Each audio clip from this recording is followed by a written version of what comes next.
तो अब हमारे पास कुछ नीट के क्वेश्चंस है। आप ये पॉज करके क्वेश्चंस अटेम्प्ट कीजिए, जो भी हमने अभी तक पढ़ा है इसी में से क्वेश्चंस है, कुछ नया नहीं है इसमें। तो पहले हम इस क्वेश्चन पे आते हैं। ये वाला जो हमारा two cars P and Q start from a point at the same time in a straight line. In a straight line का क्या मतलब है? इन अ स्ट्रेट लाइन का मतलब है motion in 1D, and their positions are represented by x is equal to ft minus t square and xqt is equal to at plus bt square। ये 2016 का NEET का क्वेश्चन है। तो हम देख सकते हैं कि हमें यहाँ पे दो फंक्शंस दी हुई है, दो फंक्शंस हमें दी हुई है।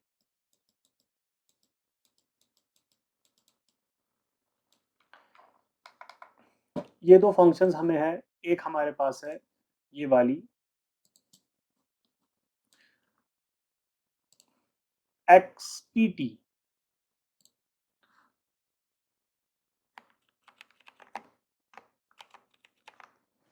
xpt इज इक्वल, जो हमारी पहली फंक्शन है F T minus T square,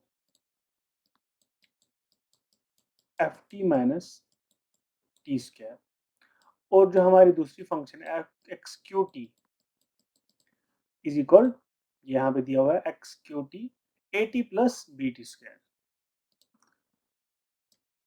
A T plus B T square. ये हमारी दो फंक्शंस हैं। क्वेश्चन को फिलहाल भूल जाइए, पहले आप देखिए हमारे पास क्या फंक्शंस दो दी हुई है। फंक्शन से हमें क्या पता चलता है? दो वेरिएबल्स के बीच का रिलेशन। अगर फंक्शंस भूल गया, फंक्शंस वाला वीडियो आप फिर से देखिए तो आपको याद आ जाएगा कि ये दो वेरिएबल्स है। एक तो हमारे पास x है और हमारे पास t है। x एंड t के बीच में हमें ये रिलेशन बता रहा है। x क्या है, t क्या है, ये हमें क्वेश्चन में दिया हुआ है। x डिस्प्लेसमेंट है और t टाइम है। ये सिंपल था ताकि आप डरे ना ये चीज देख के। तो वापस हम अपने क्वेश्चन पे जाते हैं। तो हमारा क्वेश्चन इस तरह है, two cars P and Q. तो ये हो गई हमारी एक car.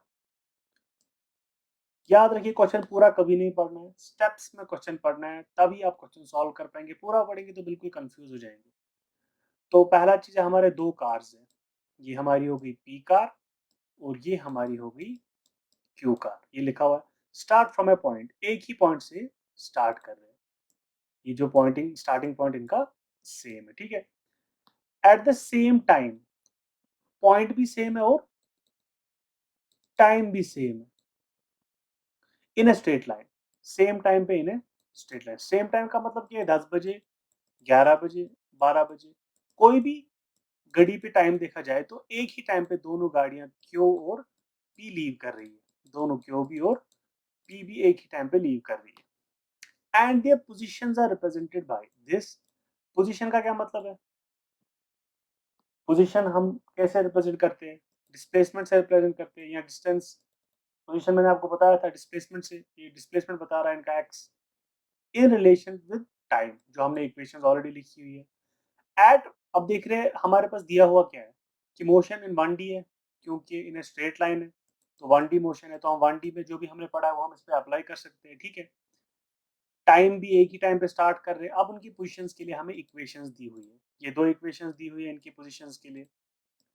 x is equal P T, x P T. अब ये एक्स पी टी क्या है और एक्स क्यू टी क्या है, ये आपके दिमाग में आ रहा होगा। ये पी टी और क्यू टी क्या है? एक्स हमें बताया गया है क्वेश्चन में, पोजीशन है या मानी डिस्प्लेसमेंट। पोजीशन तो डिस्प्लेसमेंट ही है ना। और जो टी हमारा है ये टाइम है, ठीक है। तो एफ और ए तो ऑटोमेटिकली कॉन्स्टेंट्स बन जाएंगे। ये क्वेश्चन में दिया होगा। अगर क्वेश्चन में नहीं दिया है तो आपको खुद से एज्यूम करना है, क्योंकि मैंने इससे पहले भी आपको ऐसे बहुत सारे क्वेश्चन दिखाए जिनमें हम बोलते हैं कि ये कॉन्स्टेंट्स है। तो एक्स पी टी और एक्स क्यू टी, देखिए एक्स है डिस्प्लेसमेंट, जैसे कि मैंने आपको पहले बताया था कि जब तक हम स्पेसिफाई ना करें कि कौन है, कहां से है, क्या है, ये डिस्प्लेसमेंट है एक्स, मगर किस चीज की? पी की। और पी की कब? टाइम टी पे। Displacement of P at time T. ये हो गया एक्स पी टी का मतलब। आई होप कि ये क्लियर होगा, क्योंकि हमने इस पे बहुत सारे प्रॉब्लम्स किए हैं। और एक्स क्यू टी क्या है? Displacement of x. डिस्प्लेसमेंट को हम एक्स से रिप्रेजेंट करते हैं। डिस्प्लेसमेंट किसकी? ऑफ एक्स नहीं, डिस्प्लेसमेंट को हम एक्स से रिप्रेजेंट करते हैं। डिस्प्लेसमेंट ऑफ क्यू, क्यू कौन सी है? ये तो कार है हमारी, कार क्यू, जैसे हमारे पास पी कार थी, है कि नहीं? और ब्रैकेट्स में टी है, इसका मतलब है eight time T.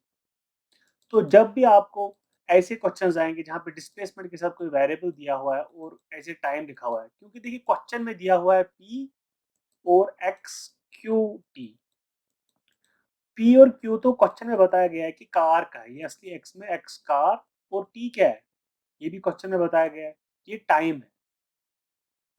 P and Q eight the same time in a straight line, तो टी हमें पता है टाइम है। समझ आ रही है बात? आई होप कि ये बड़ा ही सिंपल है। अब हमें पूछा क्या गया है?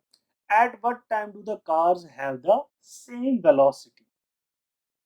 फिर से हमें पूछ रहा है एट व्हाट। पार्ट्स में क्वेश्चन को पढ़िए, तब ये आपको क्वेश्चन बड़ा ही इजी लगेगा, और एक एक पार्ट को लिखते जाइए जैसे मैं लिखता जा रहा हूँ। समझिए क्वेश्चन को, ऐसा नहीं कि फॉर्मूला लगा दी तो हो गया क्वेश्चन। ये एक एक पार्ट में करना है, देखना है हमें पूछना क्या है, पार्ट बाय पार्ट। बच्चे अक्सर यही गलती करते हैं कि क्वेश्चन पूरा नहीं पढ़ते, इसलिए गलत हो जाता है। एट व्हाट टाइम, हमें टाइम पूछ रहा है, टी निकालने को पूछ रहा है हमें। एट व्हाट टाइम, कौन सा वाला टाइम है? Cars have the same velocity. वो टाइम जब v1 will be equal to v2, मतलब velocity of car p will be equal to velocity of car 2। ये हमें क्वेश्चन में दिया हुआ है। अब देखिए हमारे पास क्वेश्चन में दो इक्वेशंस दी हुई है, रिलेशन बता रहे हैं हमें वो डिस्प्लेसमेंट और टाइम के बीच वाली। और हमें ये बताया गया है कि जो ये कार्स थी हमारी p और q, इनकी वेलोसिटी सेम होगी।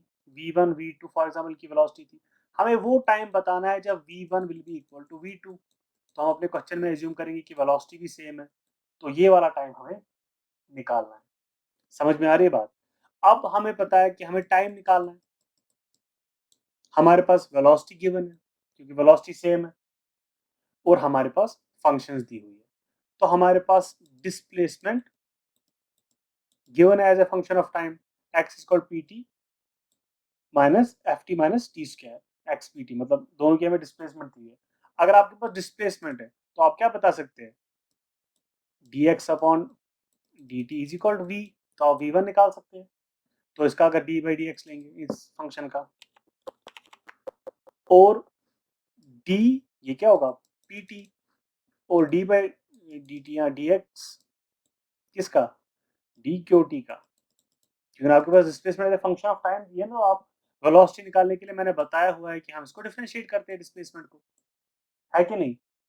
तो अब इस क्वेश्चन को हम सॉल्व करते हैं। तो देखिए,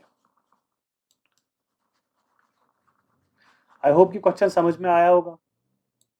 हमारे पास अभी तक हमने क्या एस्टैब्लिश किया है कि हमारे पास हमें टाइम पूछा जा रहा है क्वेश्चन में, जबकि velocity of car p will be equal to velocity of car q, मतलब v1 will be equal to v2।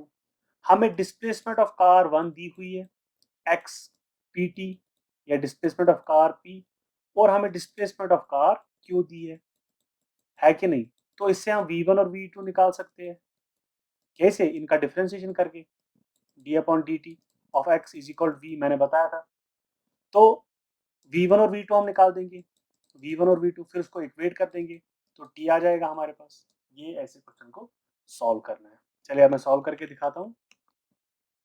तो हमारी पहली इक्वेशन है x P T is equal F T minus T square. ये हमारी पहली equation F T minus T square. तो देखिए इस चीज को, इसका डी अपॉन डी एक्स लेंगे, डी अपॉन डी टी लेंगे, सॉरी। तो D upon D T of x P T, यहाँ टी है यहाँ एक्स, तो डिफ्रेंसिएशन नहीं होगी। अब इस पूरे का डी बाई डी टी लेंगे, तो D upon D T of F T minus T square.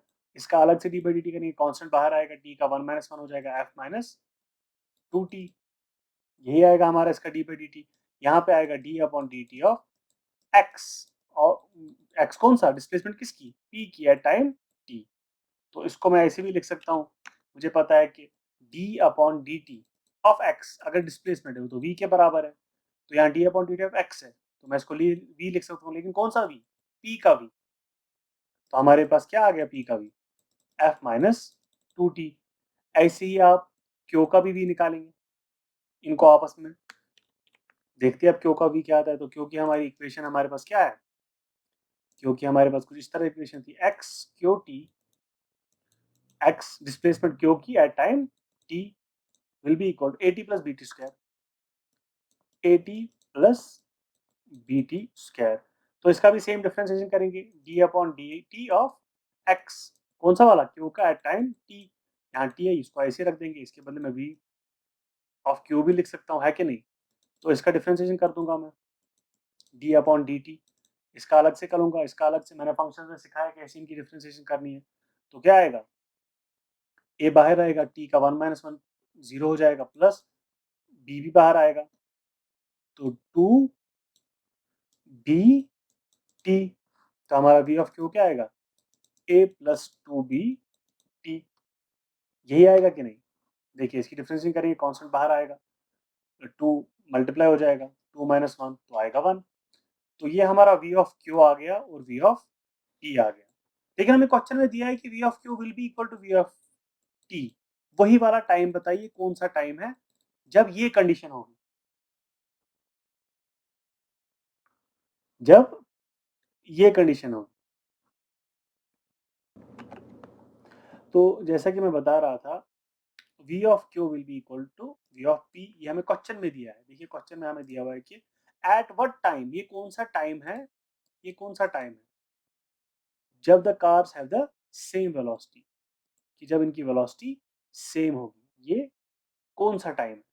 तो हम देखते हैं कौन सा टाइम है, हमने v निकाला ये वाला भी, p भी और q भी, इनको इक्वेट करके देखते हैं।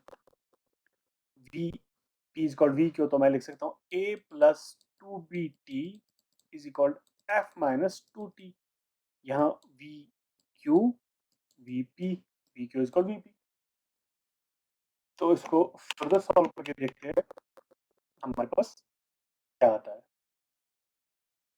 हमें क्या निकालना है, टाइम, तो टाइम को अब एक साइड लेंगे, बाकी सबको दूसरी तरफ लाएंगे। तो देखते हैं,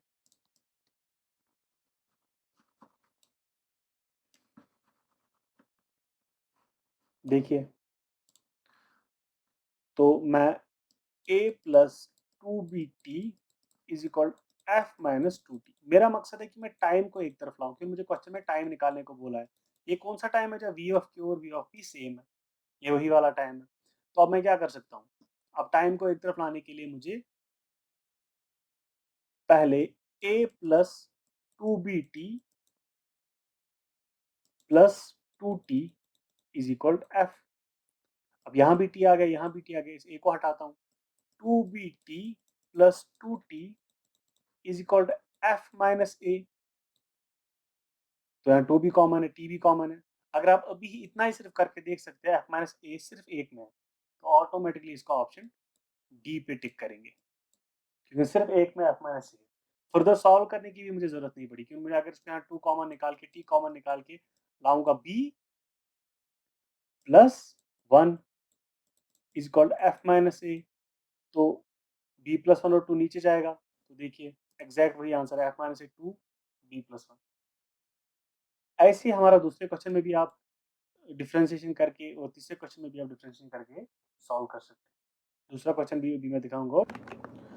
तो जो हमारी डिस्प्लेसमेंट है, द डिस्प्लेसमेंट, क्वेश्चन नंबर 2 पे हम आते हैं, the displacement X in metre of a particle of mass m, पहले हमें बता रहा है कि डिस्प्लेसमेंट एक्स है मतलब, और one dimension motion under action of force is related to time t in seconds, ये हमें फंक्शन दी हुई है t is equal under root X, function हमारे पास है t is equal under root X plus three, ये दो वेरिएबल्स के बीच में फंक्शन है, x एंड t के बीच में, x हमारा डिस्प्लेसमेंट है दिया हुआ है क्वेश्चन में, और t हमारा टाइम है, ये भी क्वेश्चन में दिया हुआ है। पूछ रहा है displacement of particle and velocity will be zero, हमें पूछ रहा है कि डिस्प्लेसमेंट पार्टिकल की क्या है जब वेलोसिटी जीरो है। देखिए हमारे पास फंक्शन दी हुई है अंडर रूट एक्स प्लस अगर हमें अभी इस वक्त पूछता डिस्प्लेसमेंट वेलोसिटी की जगह एट टाइम इज इक्वल 0, तो हम यहाँ सिंपली 0 पुट करके हमें डिस्प्लेसमेंट का वैल्यू आ जाता x इज इक्वल 9 आ जाता। हम अगर हमें दिया होता कि वेलोसिटी की जगह अगर हमें बताया होता कि टाइम 0 है, क्योंकि ये जो रिलेशन है ये टाइम और डिस्प्लेसमेंट की है, लेकिन हमें बता रहा है कि डिस्प्लेसमेंट हमें बताओ जब वेलोसिटी 0 है, तो हमें पता है कि डिस्प्लेसमेंट और वेलोसिटी के बीच में क्या रिलेशन है, v is equal dx upon dt। तो ये रिलेशन है, हमारे पास x है तो x का d अपॉन dx लेंगे, फिर हम देखेंगे कि ये v को हम 0 पुट करेंगे। समझ में आ रहा है? जैसे मैंने यहाँ पे इस t को 0 पुट किया, मैंने एज्यूम किया कि अगर t मुझे बताया होता, लेकिन फंक्शन तो हमें दो चीजों के बीच में रिलेशन ही देती है ना। तो चलिए इस क्वेश्चन को हम सॉल्व करते हैं स्टेप बाय स्टेप। ये हमारी फंक्शन दी हुई है, हमें पूछ रहा है displacement when v is equal 0। ठीक है कि नहीं? तो पहले v हमें 0, v इज इक्वल 0 के लिए हमें रिलेशन होनी चाहिए v is equal dx upon dt। x है हमारे पास, इसका dx अपॉन dt लेते हैं। ठीक है, तो याद रखिए जब भी आपको dx अपॉन dt लेना तो अकेले x का ले, वैसे आपके लिए इजी हो जाएगा। तो चलिए स्टार्ट करते हैं। तो d अपॉन dx हमें चाहिए, d अपॉन dt हमें चाहिए x का। तो हमारे पास है t is equal under root X plus 3। जैसे कि मैंने आपको बोला x को अकेला रखिए, फिर इसका d बाई dt लीजिए।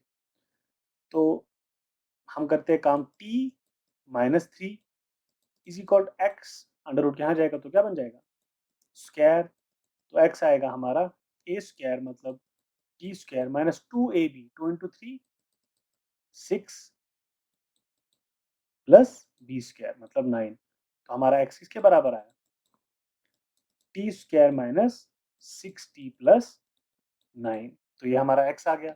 अब इसी की डिफ्रेंसिएशन करके देखते हैं। तो d upon D T of x is equal d upon D T of T square minus 6t plus 9। तो ये हमारा आ गया, इसका आएगा 2t माइनस 6 प्लस 0।